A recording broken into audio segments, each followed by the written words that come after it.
Analyse fréquentielle d'un robot préhenseur de pièces. Je rappelle le problème. C'est un robot qui peut ressembler à ça. Multi-axe, ici, c'est sans doute un robot 6 axes de la structure de robot qu'on a déjà entendu parler, anthropomorphe, hein, en début d'année. Donc là, vous voyez, ce robot-là, il permet de saisir vraisemblablement ici un pare-choc. Donc c'est une pièce assez massive qui a une inertie assez importante. On doit être capable plutôt de garantir un asservissement correct pour avoir un bon débattement angulaire. Donc l'axe 2, donc c'est l'axe qui s'apparente à l'axe de l'épaule ici, il doit avoir un débattement angulaire de 180 degrés. Donc on a des contraintes de rapidité et il y en a une qui est liée justement à la bande passante. Donc la bande passante, c'est un critère fréquentiel mais qui a une répercussion directe sur la rapidité en temporel du coup.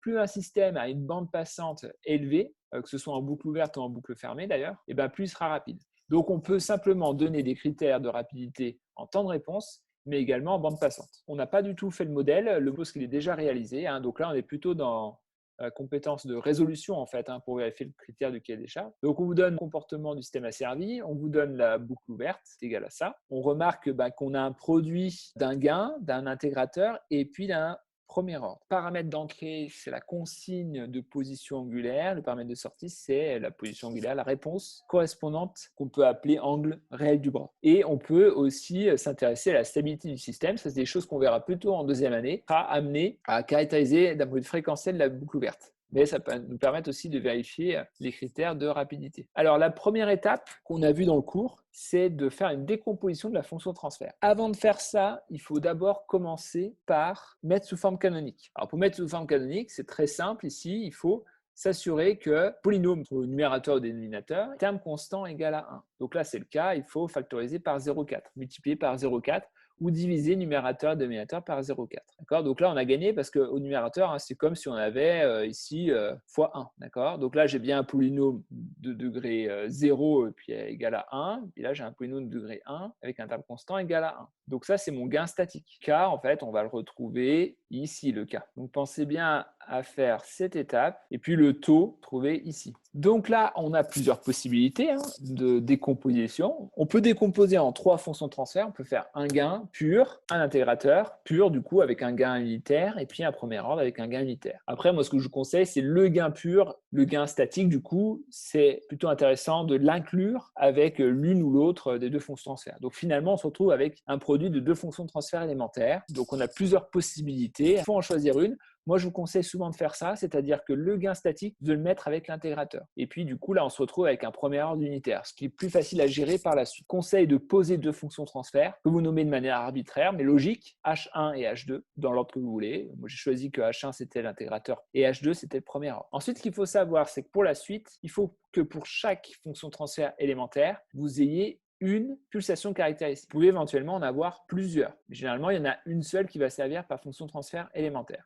Alors, il va de soi que pour un premier ordre, la pulsation caractéristique, ça sera la pulsation de cassure ou la pulsation de coupure à moins 3 décibels, celle qu'on a vue dans le cours, qui est l'inverse de la constante de temps. La constante de temps, c'est 1 sur 55 fois 0,4. Son inverse, c'est 55 fois 0,4.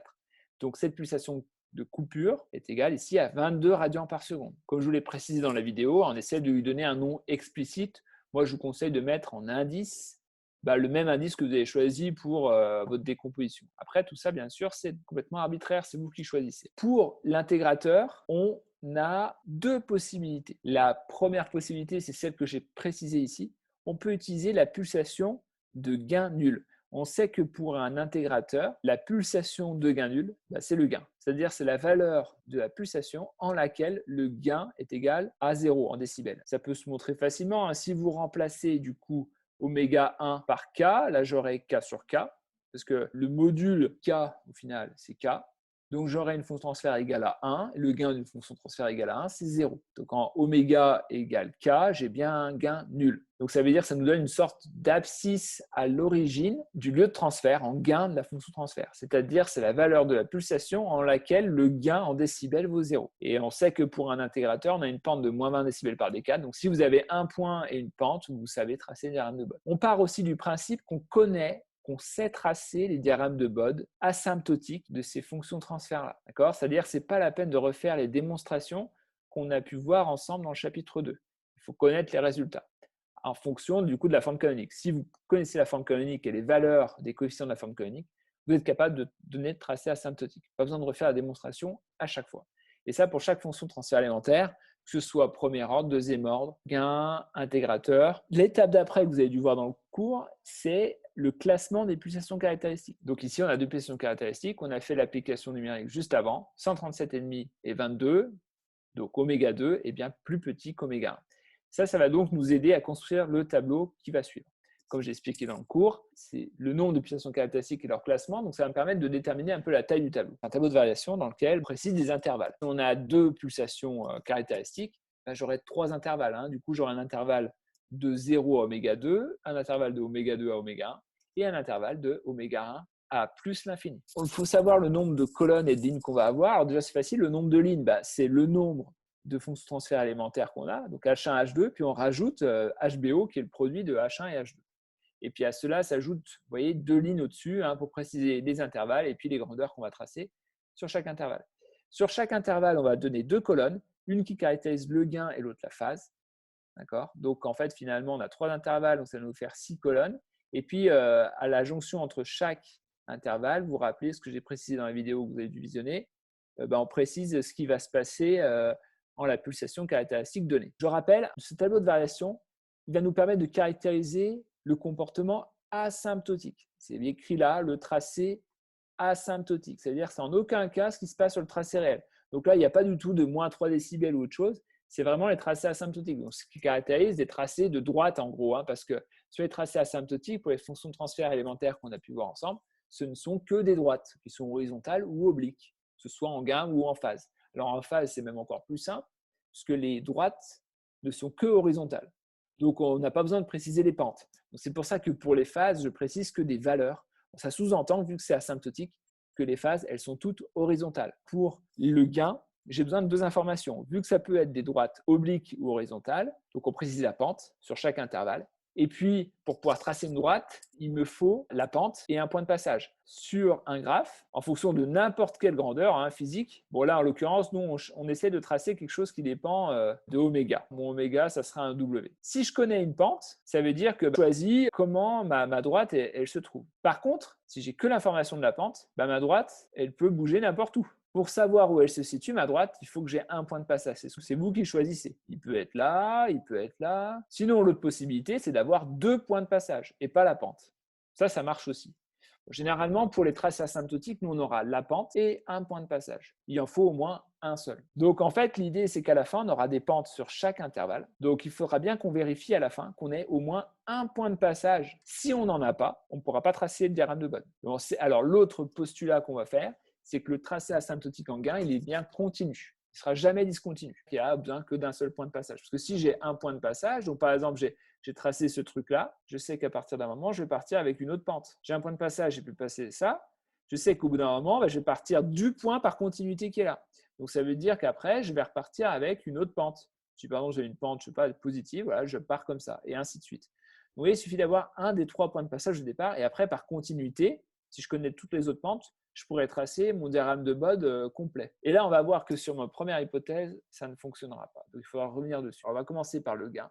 On sait que pour la pente d'un gain, on a toujours une pente qui est constante, qui est égale à moins 20 décibels par décade. Donc, ça donne cette première ligne-là. Et on sait qu'on a un point de passage, c'est celui qu'on a donné précédemment. Ici, la pulsation de gain nul, c'est en oméga 1 égale K. Donc, en oméga 1, pulsation de gain nul. En oméga 1, le gain en décibels vaut 0. Un point de passage et une pente. Donc, je sais tracer ma droite avec l'illustration que j'ai vue ici. J'ai un point de passage et la pente. Donc, de chaque côté, je peux tracer ma droite sans problème. Par exemple, oméga 1, il était ici et oméga 2, il était là. Finalement, par continuité, je n'ai pas besoin de savoir la valeur exacte qui est là. Là, je sais que c'est 0. Ça, si c'est oméga 1. Mais là, peu importe la valeur, je sais que par continuité, je vais garder la même pente. Donc, par prolongement, je pourrais tracer ma droite. C'est ça que ça veut dire continuité.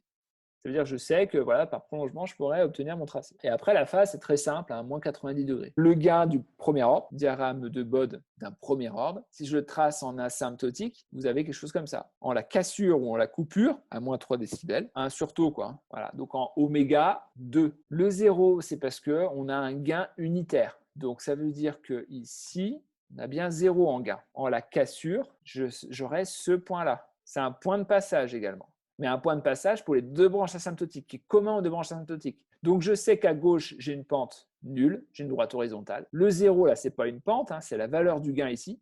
Donc, si je sais que j'ai une pente nulle et que je passe par 0, ben, j'ai ma pente, donc j'ai une droite horizontale, mais je sais que je vais la faire placer ici. Et puis ensuite, moins 20. C'est-à-dire que de ce point-là, je pars avec moins 20. Et si j'arrive en oméga 1, là, je vais bien préciser quand même que le 1 sur taux ici, c'est oméga 2. Hein. Si oméga 1, il est là, bah, la continuité, ça veut dire ça. C'est un point ici, je sais que bah, j'ai la même pente de chaque côté et je sais que par continuité, bah, je vais pouvoir prolonger mon tracé. Et une fois que vous avez fait ça, c'est très simple. Et ben, il suffit de sommer à chaque fois bah, les deux lignes pour avoir la dernière ligne. Et voilà ce qu'on obtient. Alors, continuité, il faut s'imaginer du coup que, comme vous l'avez vu sur l'illustration précédente, c'est une valeur, continuité, quelconque. Mais je n'en ai pas besoin pour tracer chaque branche asymptotique. Si je somme une valeur à 0, bah, j'obtiens cette même valeur. Donc, continuité plus 0, ça fait continuité. Donc, c'est ce qu'on obtient là. Alors là, on est un petit peu embêté parce que, du coup, dans ce cas-là, eh ben, pour mes pulsations caractéristiques, j'ai des continuités partout.